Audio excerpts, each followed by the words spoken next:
जी जी sir. एक तो मेरा सवाल ये था कि वॉल टाइप सरफेस के ऊपर आपने बताया था कि लाइट है, मीडियम है और डार्क है। तो हम ये किस तरह डिटरमाइन करेंगे कि कौन सी टाइप को हम लाइट कहेंगे, कौन सी को मीडियम? आप देखेंगे कि आपकी बिल्डिंग जो है उसकी उस बिल्डिंग का कलर क्या है। कंस्ट्रक्शन आप देखेंगे। आप जो आर्किटेक्चरल ड्राइंग का जो सेक्शन होगा ना, दीवार का सेक्शन, उसकी बाहर वाली साइड देखेंगे कि उस बाहर वाली साइड में मटेरियल कौन सा लग रहा है। अब हमारी बिल्डिंग में मटेरियल लग रहा है ब्रिक, आउटर लेयर है ब्रिक की। तो ब्रिक का कलर डार्क ब्राउन होता है, रेडिश सा। तो इसलिए हमने उसको डार्क ले लिया। तो इसी तरह जो भी प्रोजेक्ट होगा उसमें जो भी मटेरियल होगा, उस मटेरियल को आप देखेंगे कि उस मटेरियल का क्या कलर होता है। फिर उस उधर से आपको पता चल जाएगा कि आपने डार्क लेना, लाइट या मीडियम। मैं कह रहा हूँ कि सिंपल जैसे जो हाउसेस होते हैं उसके बाहर वाली साइड पे पेंट करते हैं, लाइट हाँ, कलर का अगर पेंट पेंट करते अगर पेंट होगा तो अगेन आपको ये बात पता होनी चाहिए कि वो पेंट किस कलर का है। तो अगर पेंट ही होना है तो अमूमन ये बड़े प्रोजेक्ट्स होते हैं ना, उसमें पेंट नहीं होता। जो कमर्शियल प्रोजेक्ट्स है उनमें पेंट नहीं होता, वो तो पेंट कर करके बेचारे मर जाएंगे। पेंट तो उतर जाता है ना। पेंट इतना लॉन्ग लास्टिंग नहीं है। तो जो ये फिक्स मटेरियल होता है ना, जो जिस तरह आप ये, ये फेस ब्रिक बताई मैंने, गुटका जिसको कहते हैं, तो वो या कोई टाइल वर्क ऐसा है, वो उनका होता है कि बस एक बार कर दिया बस। अब ये नहीं कि हर सीजन में एक बार रंग करना पड़ेगा। तो लेकिन अगर कोई घर है, कोई ऐसा कोई है जहाँ पर वो पेंट कर रहे हैं, तो अगर लाइट कलर का पेंट है तो हम लाइट कलर यूज कर रहे हैं। ठीक है। जी ठीक है सर। अच्छा, अनकंडीशनड स्पेस का कह रहे हैं जी, साउथ साहब के होंगे। अनकंडीशनड स्पेस का बताएं। अनकंडीशनड स्पेस आई कहाँ पे है, ये बताएं आप। पार्टीशन में आई थी अनकंडीशनड स्पेस मैक्सिमम टेम्परेचर। हाँ यही ठीक है, यही है यही है ना। अनकंडीशनल।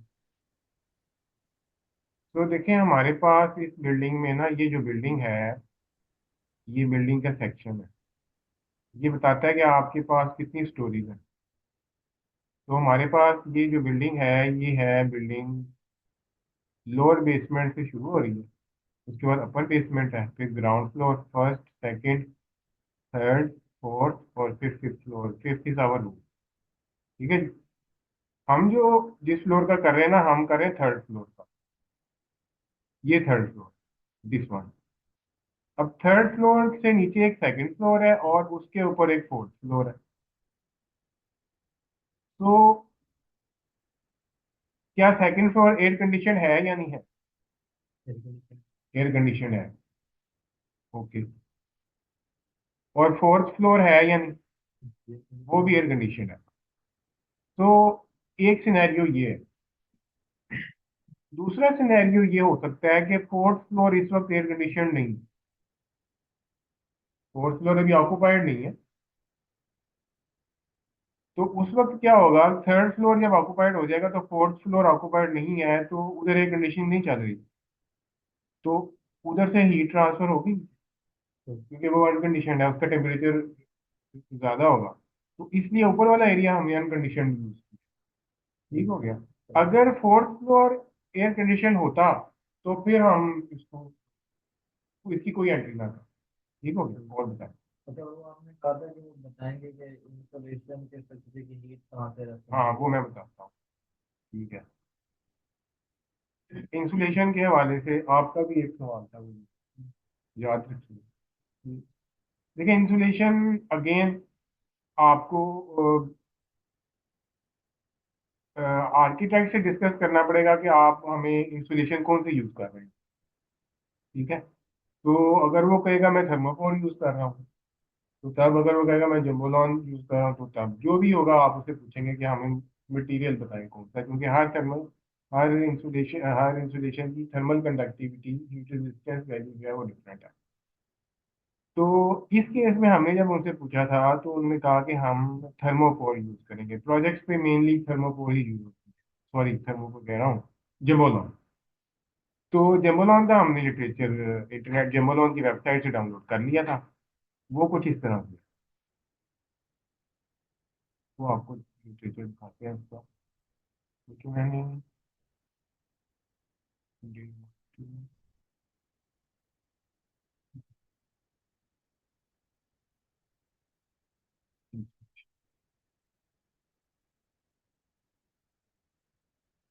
सवाल इनका आया कि इंसुलेशन का डाटा, वो इंसुलेशन की डिटेल्स कहाँ से मिलेगी। तो ये एक ब्रोशर है डायमंड जेमोलॉन बोर्ड का, जो ये पाकिस्तान में बनाते हैं ये। और इसमें इन्होंने ये डिफरेंट फैक्टर्स दिए हुए हैं अपने आइटम की थर्मल कंडक्टिविटी। 25 एक इंच के लिए ये है, और इसकी आर वैल्यू ये है।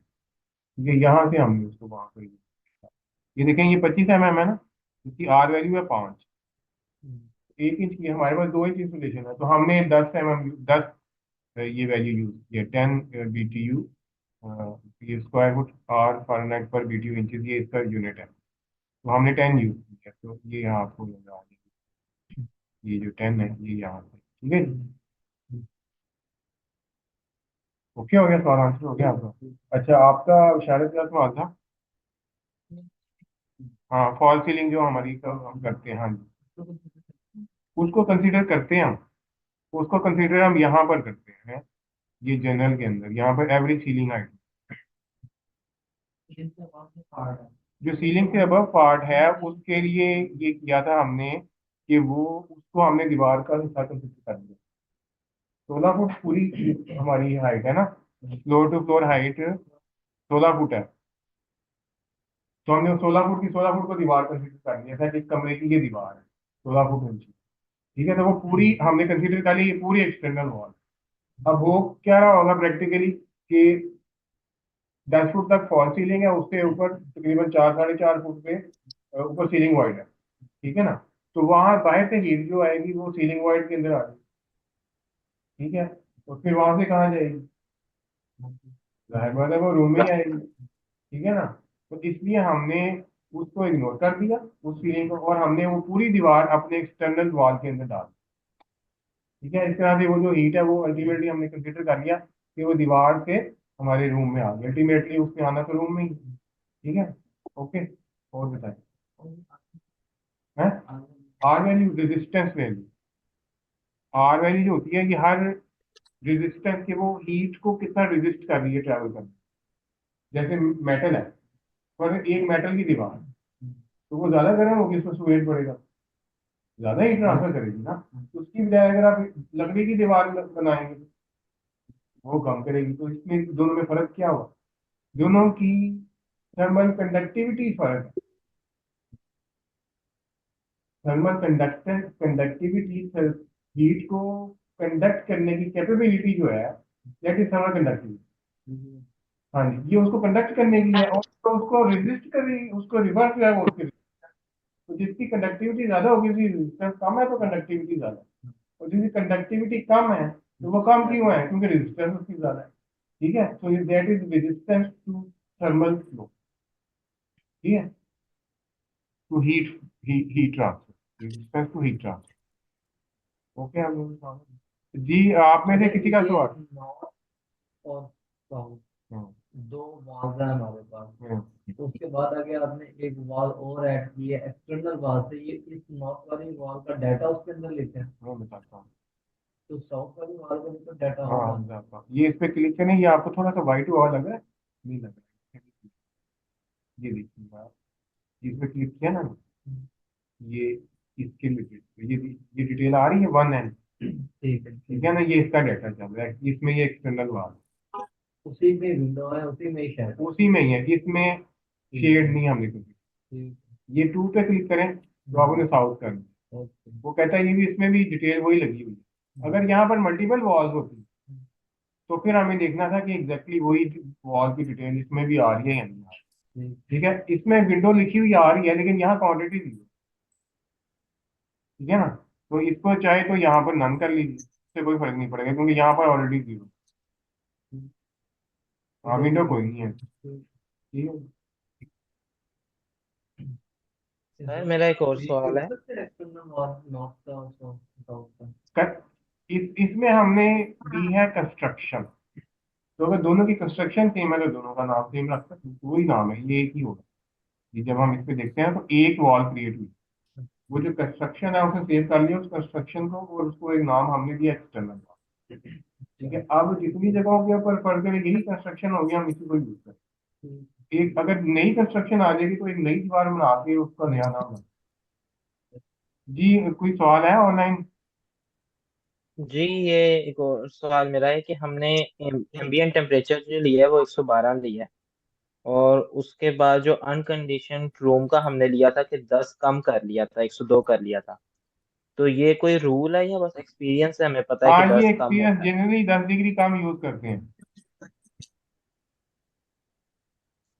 जी ठीक है। मतलब ये कोई साइंटिफिकली प्रूवन नहीं है कि एरिया टू एरिया वेरी करता है, लेकिन देन अब जब 10 डिग्री कम लेते हैं तो you are on a safer side.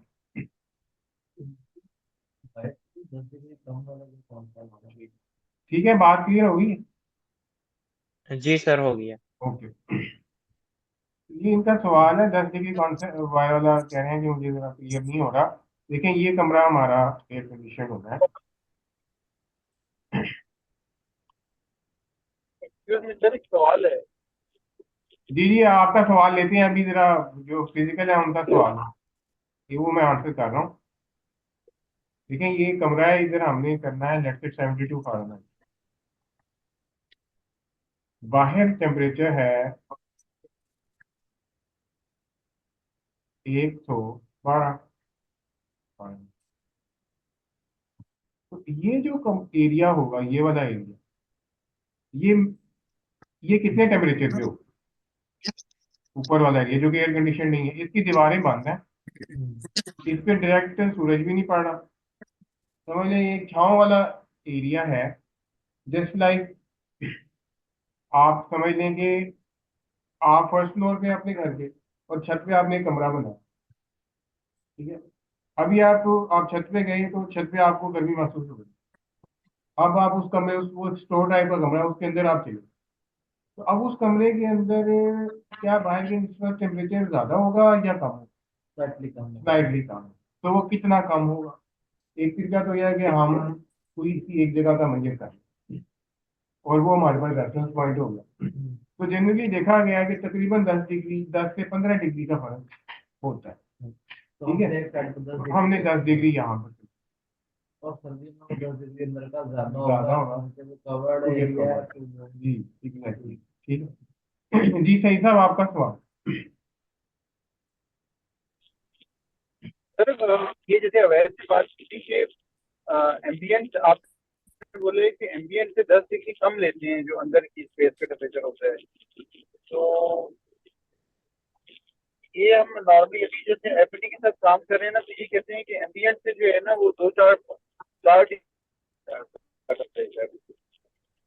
ये कंसल्टेंट टू कंसल्टेंट वेरी करता है, वो जहाँ पर अपनी कहते हैं कि कैलकुलेशन को, एम्बियंट जो है जहाँ ना पर वो बाहर 45 है, तो अंदर टेम्परेचर जो है ना 48 कंसिडर करते हैं।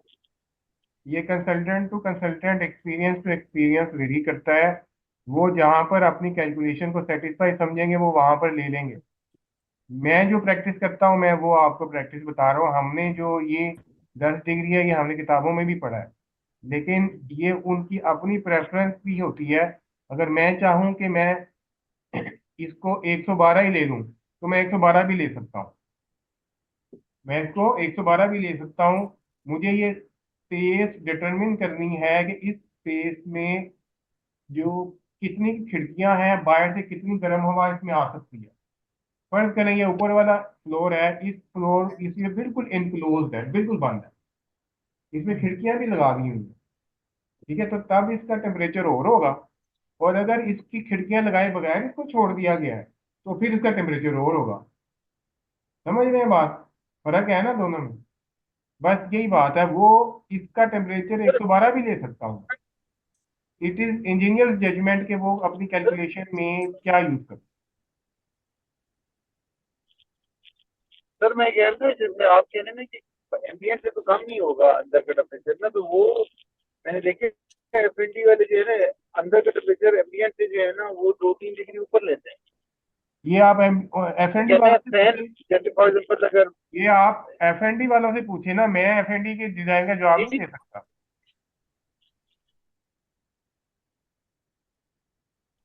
ये आप उनसे पूछे कि उन्होंने क्यों लिया है, वो उसका जवाब लेके मुझे भी बताएंगे। एफएनडी से दोबारा वो कर लूंगा। वो बेसिकली शायद वो ये कहते हैं कि अगर जैसे हमने सप्लाई फैन लगाते हैं ना, तो छत पे अगर सप्लाई फैन लगाए और बाहर एम्बिएंट का टेम्परेचर अगर 45 है, तो वो एयर फ्रिक्शन की वजह से जो है शायद उसका टेम्परेचर जो है वो बढ़ जाएगा।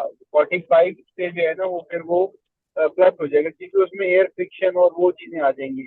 नॉर्मली अगर हाँ, वो वेंटिलेटेड आप उनकी नहीं बात है, से कन्विंस हैं? स्पेस पोस्ट वेंटिलेटेड नहीं। सर आप उनकी बात तो बात से मेरे कन्विंस दिमाग हैं में जो भी रखी थी, बात अभी है अब आई तो मैंने आपसे कन्विंस। तो सर मैं मतलब मेरे पास कोई वो नहीं है, इसलिए मैं आपसे पूछ रहा था। कन्विंस मैं अब देखिए, मैंने इसलिए आपको तो मैं नहीं बताया था कि actually। उनके डिजाइन की जिम्मेदारी उनकी है। उन्होंने जो वैल्यूज डाली हैं, मैं तो आपको अपनी चीज की लॉजिक बता दी है सारी। ठीक है, तो मैं तो उस लॉजिक ठीक है, चलो। से बता सकता हूँ कि जो मैं आपको नेक्स्ट समझा रहा हूँ, उस लॉजिक को समझाने में आपको कोई फर्क है। तो अब उन्होंने क्यों किया है, मैं उसका जवाब नहीं दे सकता। ये आप उन्हीं से ही पूछे कि उन्होंने क्यों ठीक किया, और वो आपको सेटिस्फाई करें, उनकी जिम्मेदारी है। ठीक है सर, वो डिजाइन मीटिंग है अगले हफ्ते ना, तो उधर मैं जाके पूछ लूंगा। अच्छा जी, अब आगे चलते हैं। बस अब चलते हैं आगे। ये नोट, हाँ, बोले बोले बोले बोले। अनकंडीशन स्पेस के अंदर जैसे हमारे पास कोई भी, जैसे बाकी इक्विपमेंट पड़ा हुआ है, हाँ, कोई भी है, वो एएचयू भी हो सकता है, वो चिलर भी है, कोई भी चीज हो सकती है, लेकिन वो फ्लोर है, वो छत है, ओपन एयर है वो। अब एक जो होता है कि मैं जो मेरा लोड, जो मेरा इक्विपमेंट है, मैं उसका लोड, उसका टेम्परेचर, किंग जो एक टेम्परेचर, ऑपरेटिंग टेम्परेचर होता है, मैं वो देख लूँ कि जी वो कितना है। अगर तो मेरे एम्बियंट से कम है, तो इसका मतलब है कि भाई वो, फिर मैं जो मेरा एम्बियंट का टेम्परेचर है मैं वो ले लूंगा। और अगर सर्दियों, मैंने ऐसी जगह पे लगाया हुआ है जहाँ पे बर्फ पड़ती है और सर्दी है, टेम्परेचर तो बहुत कम रहता है, लेकिन वो जो इक्विपमेंट है उसका ऑपरेटिंग टेम्परेचर एम्बियंट से ज्यादा है। तो वो जो टेम्परेचर है वो मेरा रेडिएशन के थ्रू इन्वायरमेंट में भी तो जा रहा है ना, तो उसको फिर जो है ना, मैं वहाँ का टेम्परेचर क्या कंसिडर करूँगा ऊपर का। दोबारा बताइए अपना सवाल। अभी काफी सारे सवाल इकट्ठे कर लिए। सिनेरियो, कोई एक सिनेरियो आप बताएं, दोबारा बताएं। जैसे मैं जो है ना जर्मनी में हूँ, जहाँ हाँ, पर बर्फ बहुत ज्यादा होती है, ठीक है। और मैंने अपनी छत के ऊपर, मैं ये थर्ड फ्लोर की कूलिंग डिजाइन कर रहा हूँ, तो उसके ऊपर छत है, इनके वो अनकंडीशन स्पेस है, और उस छत के ऊपर मैंने कोई एक इक्विपमेंट रखा है। एक मिनट, वो छत है या अनकंडीशनड स्पेस है, इन दोनों में फर्क? वो छत है। छत है छत तो है। फिर कहानी ही खत्म होगी। हमने आउटडोर टेम्परेचर 112 जो डाला था, उधर जर्मनी का डाल देंगे, वैसे कुछ भी करने की जरूरत नहीं है अब उसमें। उसमें दो सिनेरियो है। देखें, ये तीसरा फ्लोर है, ये ऊपर चौथा फ्लोर है, इस वक्त हम ये बात कर रहे हैं। अगर ऊपर छत आ गई है, तो फिर यहाँ पर नहीं करेंगे कुछ। फिर ये पार्टीशन में नहीं हो रहा होगा कुछ भी, फिर वो यहाँ हो रहा होगा रूफ के अंदर। आगे खत्म हो गया ना। फिर यहाँ पर हॉरिजॉन्टल रूफ की ये डिटेल दे दी, बस दैट्स इट। वो टेम्परेचर वाला कहाँ यूज करेगा फिर? वो टेम्परेचर जो कल वेदर में दिया था, वो यूज कर लेगा उसको। अब ऊपर वहां पर आपने जो मर्जी मशीनरी लगाई हो, भले उसका टेम्परेचर एम्बियंट से ज्यादा ही होगा, उसका वो ऑपरेटिंग उसकी, टेम्परेचर। देखें, प्रैक्टिकल पॉइंट ऑफ व्यू बात। अगर आप ये कह रहे हैं कि वहां पर उन्होंने छत के ऊपर एक, समझ लो कि पूरी छत पे तंदूर लगाए हुए हैं, पूरी छत पे उन्होंने तंदूर लगा दिए, और एक तंदूर के साथ दो तंदूर, दूसरा तंदूर, ये प्रैक्टिकल तो नहीं है बात की? ठीक है, मैं सुन सिनेरियो ले, में। मैं आप सिनेरियो बता रहा हूँ। तो क्या हुआ, अब छत के ऊपर टेम्परेचर जो है वो एम्बियंट से भी बढ़ गया। अब वो आग का टेम्परेचर हो गया, ठीक हो गया। अब आप वो टेम्परेचर कंसीडर कर लो, ठीक हो गया। आपने सिनेरियो देखना। अब फर्ज करें वहां पर उन्होंने फर्ज करें आउटर यूनिट लगाया, आउटर यूनिट के लगाने से कितना फर्क पड़ जाए, आपने देखना है कि कितने स्प्रेड है वो आउटर। अगर आउटर यूनिट बहुत ज्यादा है, बहुत हाई क्वांटिटी है, इतनी हाई क्वांटिटी है कि समझ लें कि आप कि हर 2 फुट के ऊपर 3 फुट के ऊपर एक आउटर यूनिट पर, तो अब उसको जो रूफ को एम्बियंट मिल रहा है वो आपकी सिटी का एम्बियंट नहीं मिल रहा, वो हीटेड एयर मिल रही है आउटर यूनिट। तो आउटर यूनिट मैक्सिमम कितना हीट कर सकते हैं, 5 या 7 डिग्री एम्बियंट के ऊपर कर रहा होगा या 10 डिग्री कर रहा होगा। तो अगर पहले आपने 112 लिया है, ये मैं सेंटीग्रेड की बात कर रहा था, जैसे आप तो आप 10 डिग्री या 20 डिग्री ऊपर कर रहे हैं, तो तब आपका जो है वो 112 की बजाय 132 हो जाएगा। ठीक है। लेकिन ऐसा होता नहीं है, ये सिर्फ सिनेरियो हमारे बनाने की बात है। इसी तरह आप ज्यादा जैसे फ्लोर पार्टीशन अंदर या स्पेस के अंदर कर सकते हैं कुछ ऊपर। भी आपने देखना है कि वहां पर हो क्या रहा, और वहां उसका पर टेम्परेचर मेरे एम्बियंट से कम है या ज्यादा कम है या ज्यादा है। ऐड कर लूंगा, हाँ, कम है तो मैं एम्बियंट ले लूंगा। अगर आप वो अगर वो अब मैं अनकंडीशनड स्पेस और फ्लोर की बात कर रहा था, वो अनऑक्युपाइड की बात कर रहा था। अनऑक्युपाइड, अनऑक्युपाइड का मतलब है कि वो आपने बना के छोड़ दिया, उसमें कोई मशीनरी वगैरह लगाने वाली, वो तो अगर मशीनरी लगाई है तो फिर तो मैं आपको ये कहूंगा कि ऊपर एक मशीन रूम है, तो मशीन रूम का ये टेम्परेचर है। मैं तो बता रहा हूँ कि वो एरिया एयर कंडीशन अभी हम नहीं कर रहे, इस्तेमाल ही नहीं कर रहे। जब इस्तेमाल नहीं कर रहे तो फिर उसमें किसी मशीन लगाने का तो मकसद ही नहीं होता।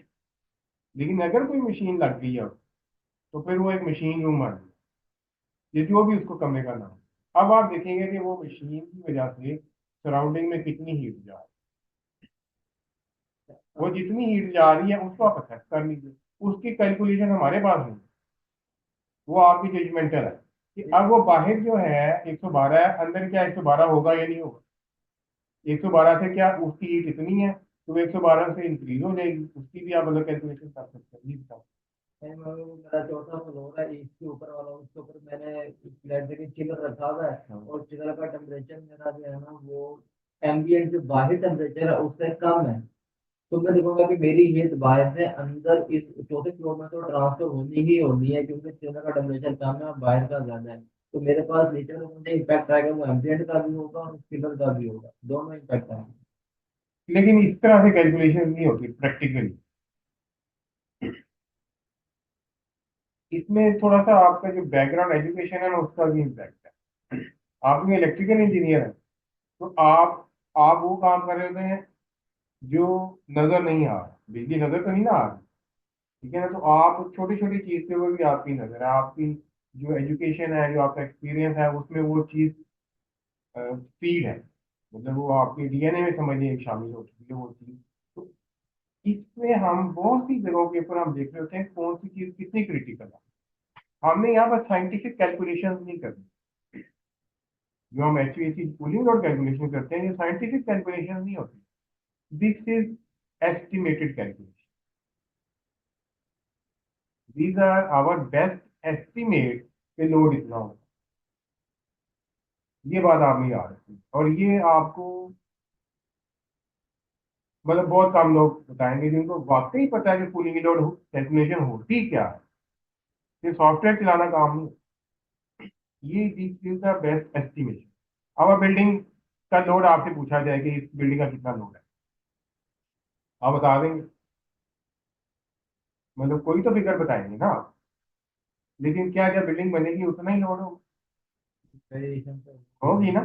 तो वो जो आपने उसको इलेक्ट्रिकल का लोड बताया, that is your best estimation, चाहे जितना मर्जी एक्यूरेट हर चीज का आपके पास डाटा हो, even supply to supply, even supply जो अपनी कैटलॉग की रेटिंग पे दे रहा है उसमें भी वो कहता है इतनी वेरिएशन हो।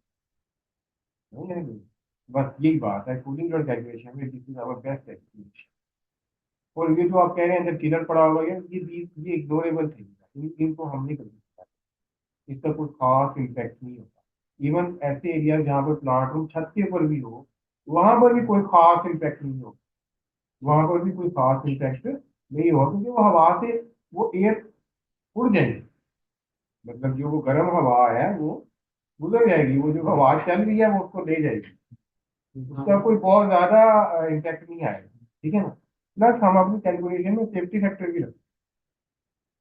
तो वो जो इसमें हल्की फुल्की चीजें हो ना, जो किसी प्रोजेक्ट में हमें लग रहा है कि इसके साथ की बहुत सारी चीजें हैं और उसका डाटा मिलना मुश्किल है, वहां पर सेफ्टी फैक्टर थोड़ा सा बढ़ा देते हैं। सेफ्टी फैक्टर भी आगे आना है। ठीक है, अगर हम हर चीज को साइंटिफिकली देखना शुरू कर देंगे तो उसका डाटा हमें कहीं से भी नहीं मिलेगा। ठीक है। ओके। तो अब हम बनाने लगे हैं सिस्टम।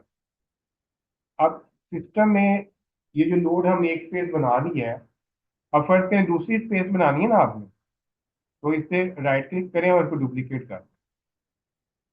ठीक है, अगली स्पेस में आएगी 3-156, उसका एरिया है 202, तो 202 कर दीजिए। बाकी उसी तरह से ये प्रेशर उसकी थोड़ी स्लाइटली चेंज हो जाएगी, लेकिन हम कितनी भी रख सकते, प्रैक्टिकली तो चेंज होनी चाहिए, हम उसको कर देते हैं। कल जो हमने दो एयर चेंजेस वाला मामला किया था 202 स्क्वायर फुट के साथ, देख लेते हैं कितनी आती है। ये दो एयर चेंजेस 202 हमारे पास है, तो इसके साथ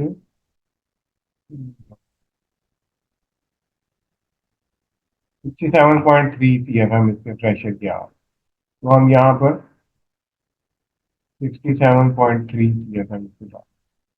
इंटरनल वही है सारे। वॉल्स में हमारे पास साउथ की वॉल नहीं है, इसको नॉर्थ यूज कर लेंगे, नॉर्थ है हमारे पास।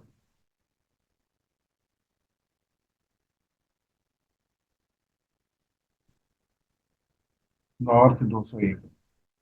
अच्छा, ये 232 का फ्लोर है, फ्लोर एरिया 232।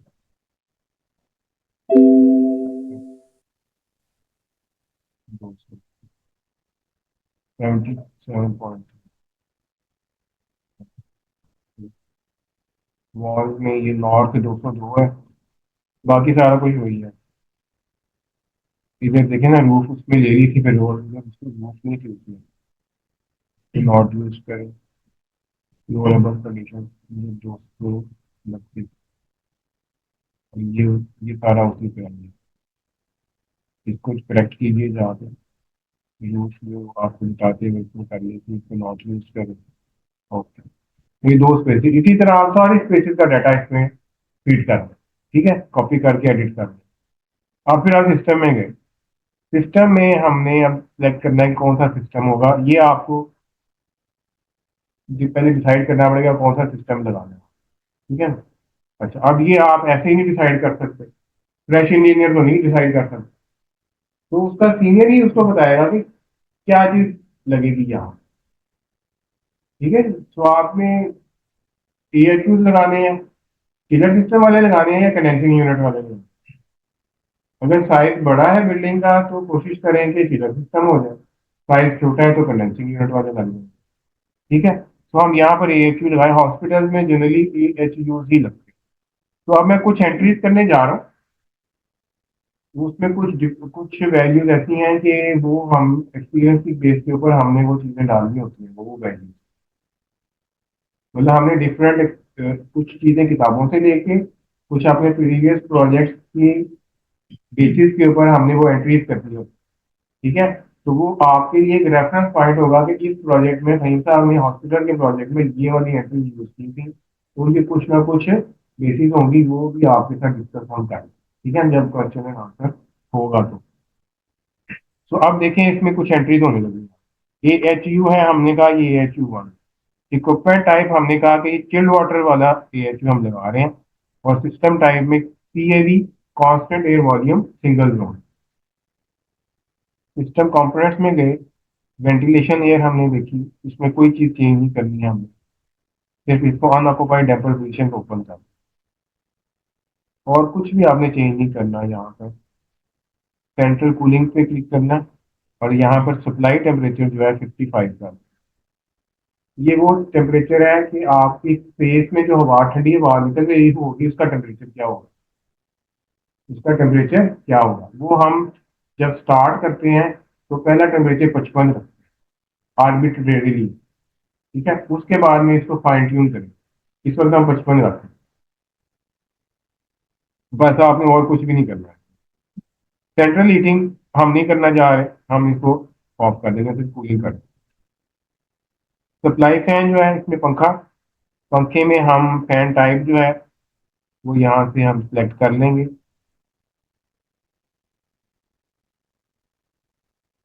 बैकवर्ड इंक्लाइंड आप सिलेक्ट कर, कॉन्फ़िगरेशन ड्रॉ थ्रू रखिए, टोटल स्टैटिक में 7 कर लीजिए और ओवरऑल एफिशिएंसी में 60 लिखिए। फिर वो पूछा डक्टिंग सिस्टम की डिटेल बताएं। डक्ट हीट गेन ये है कि चूंकि डक्टिंग का तो पता है ना आपको, डक्टिंग क्या होती जी जी। है। डक्टिंग के अंदर ठंडी हवा चल रही है, उसके आउटसाइड में जो एयर है वो गर्म है, तो वो बाहर से हीट अंदर की ट्रेवल करेगी, तो वो डक्ट की हीट गेन कहलाएगी, ठीक है। उसको हम 5% रखते हैं। डक्ट लीकेज को हम 10% रखते हैं।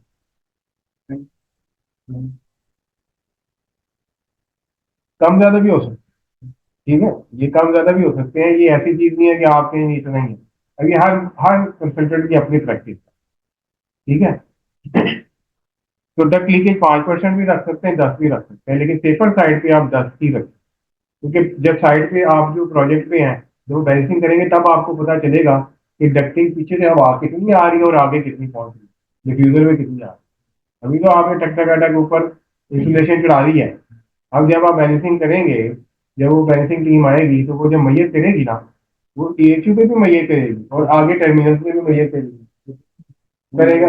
अब वो पीछे ज्यादा होंगे, आगे कम होंगे। अब आगे कितने कम होंगे? अगर 10% तक हुए तो भी वो मान जाएंगे, या 5% तक, जो भी उनकी स्पेसिफिकेशन में लिखा हुआ कि कितने होने चाहिए। अगर उसे ऊपर नीचे हुई तो फंस गए, ठीक है ना, इन्फ्लेशन होगी हुई है, फिर वही मानना पड़ेगा। ओके, ये हो गया बस, और कुछ आपने चेंज नहीं करना। जोन कंपोनेंट्स में जाएं, ये दो स्पेसेस जो हमने बनाई हैं इनको यहाँ से ऐड कर।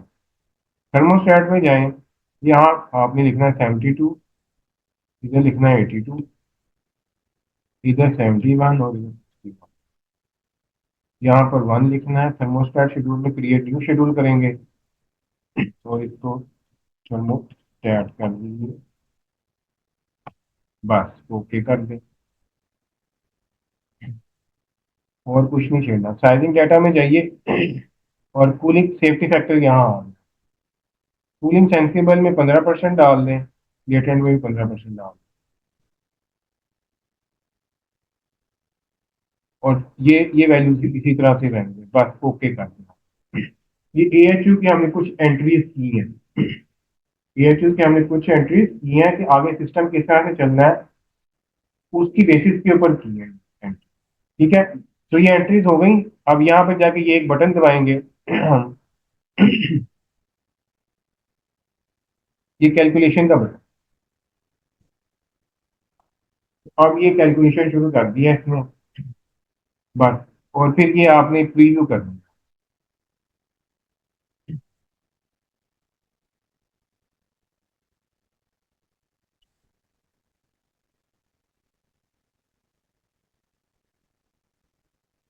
अब इसने ये रिजल्ट दे दिया, उसने बताया है कि जनाब ऊपर से पढ़ना शुरू करें। कहता है ये एयर सिस्टम साइजिंग समरी है फॉर AHU1, तारीख वगैरह टाइम दिया हुआ उसने, प्रिपेयर्ड बाय एयर सिस्टम की ये कुछ टाइप जो शुरू में दी है।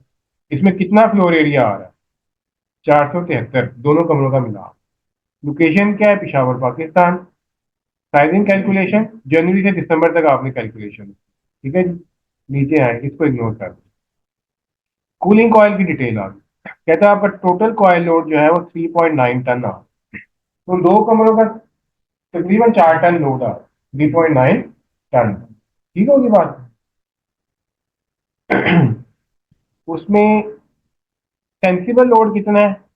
37.7 MBH, ये उसने उसको MBH में दे दिया। एक MBH जो एक टन जो होता है ना, उसमें 12 MBH होते हैं, एक टन में 12 MBH होते हैं, तो ये 37.7 3 में 12, ये 3.1 टन जो है वो सेंसिबल है, और बाकी जो तकरीबन 0.7 टन है वो आपका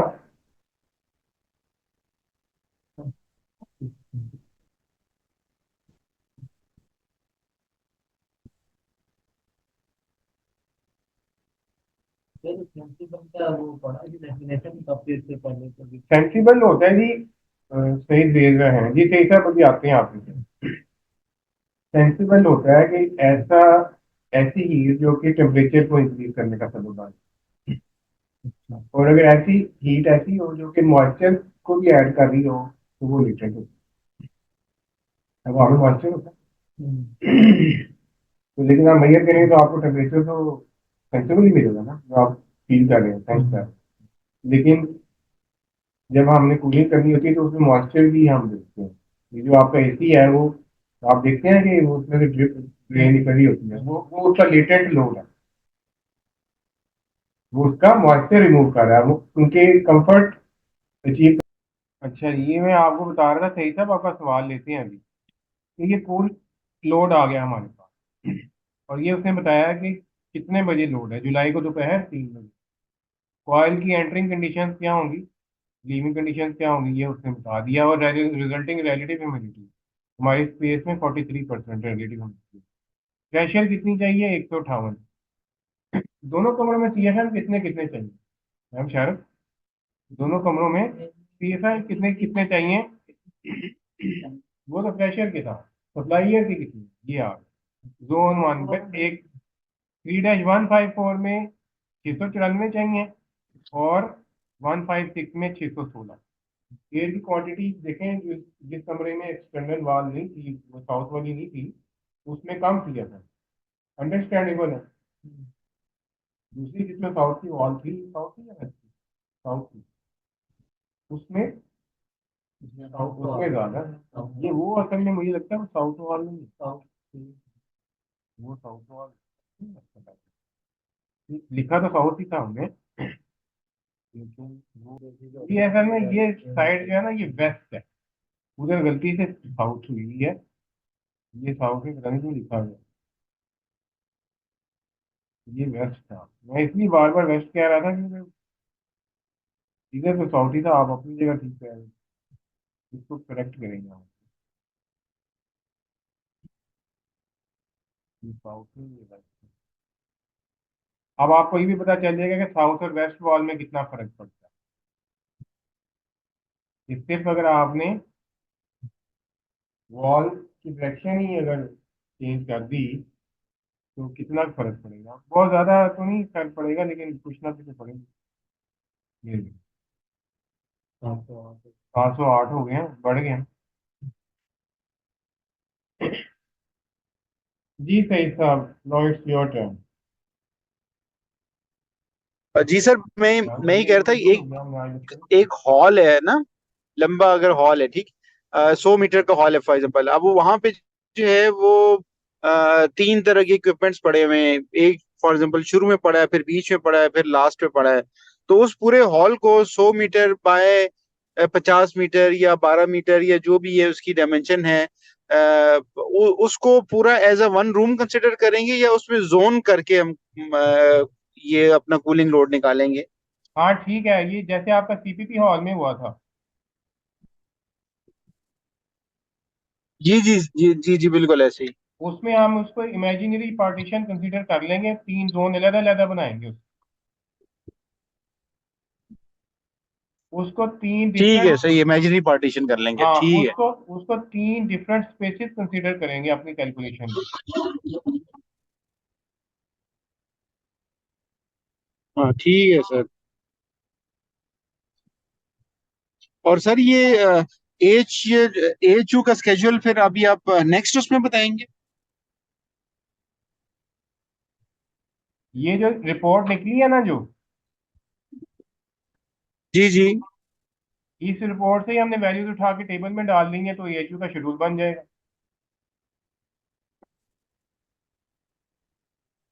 अच्छा अच्छा, ठीक है सर, मतलब वो आप बताएंगे, या बस इसी को नहीं, मैंने तो समझें नहीं इसी में से बताना था, निकाल लें। मैंने तो नहीं बताना था, खैर वो शेड्यूल बनाना तो इसमें नहीं है। लेकिन शेड्यूल की जितनी वैल्यूज है वो सारी इसके अंदर मौजूद है। ये जो आया है ना टेबल, जी जी जी ये जी। आपकी असाइनमेंट है। कोई एक शेड्यूल पकड़े कहीं से भी, चाहे इंटरनेट से डाउनलोड कर लें। ठीक यह जो एफएनडी ने आपको दिया है उसमें देखें, जो जो वैल्यू उसने दी है क्या इसमें मौजूद है? जो तो मौजूद है वो लिख लें, जो नहीं है वो मुझसे पूछ लें। ये सही है। ठीक है सर, ठीक है, ठीक हो गया, डन। हाँ